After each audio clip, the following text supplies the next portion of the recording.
Would you know we're riding on the Marrakech Express?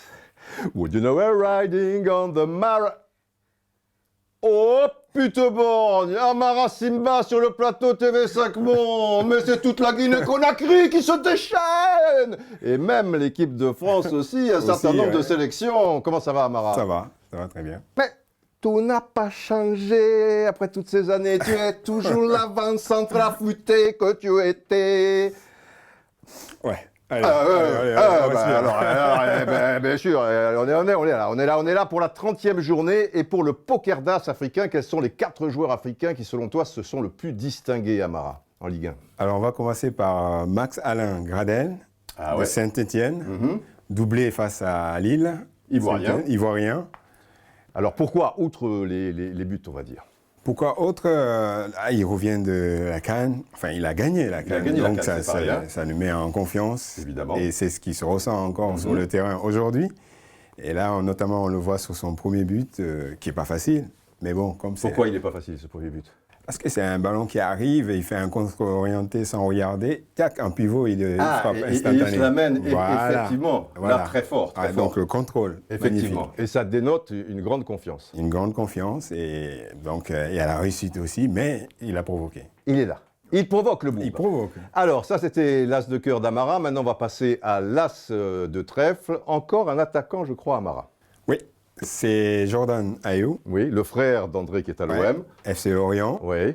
Qui a marqué un but face à... C'est un Ghanéen qui a marqué un but face au PSG. Donc j'étais au match.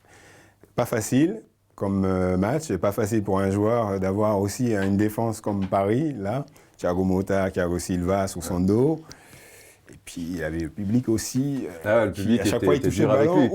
Parce que c'était le danger. Parce que le PSG, on le rappelle, mène 1-0 très rapidement, une multitude d'occasions en première période.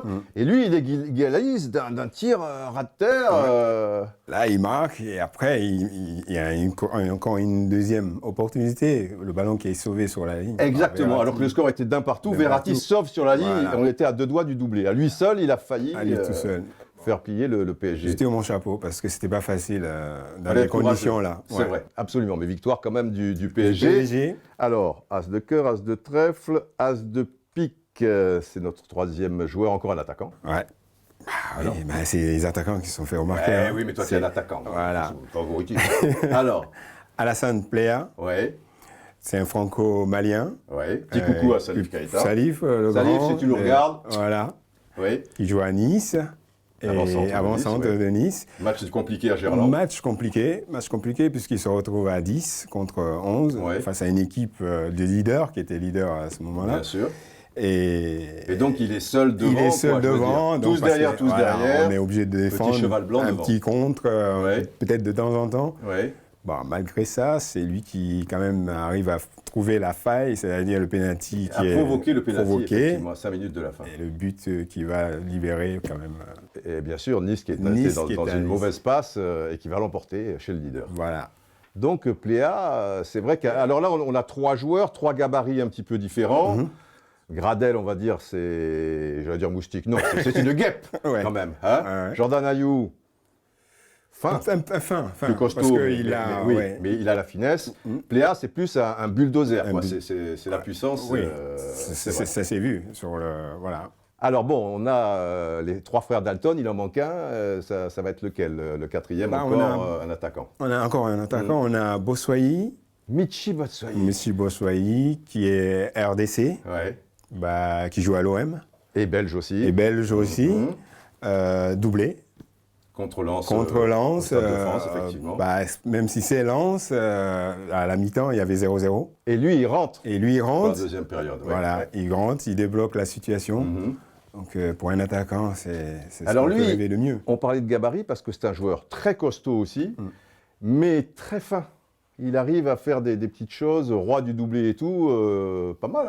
Il en faut quand même un petit peu de finesse, même si on est... Oui, même si on est costaud, Mais lui, je trouve qu'il en a plus que la moyenne. Toi, tu étais plutôt Avril Dalton, tu avais toujours faim, tu n'étais pas très costaud pourtant.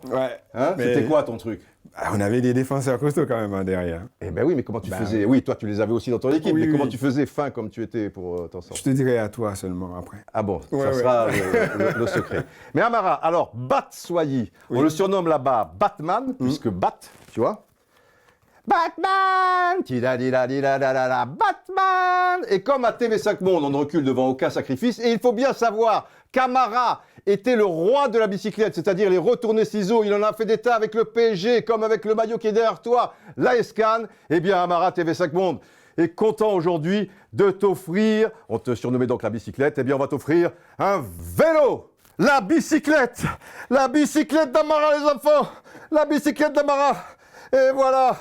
Amara, ça me fait plaisir, mais c'est un plaisir, Amara. Merci. Et voilà, les enfants. Hein? D'ici là, portez-vous bien. Oh, mais Amara a disparu. Il est comme Lucky Luke, il est parti. I'm Paul, nous sommes avançant, train de long, long way from. Mais où est Amara?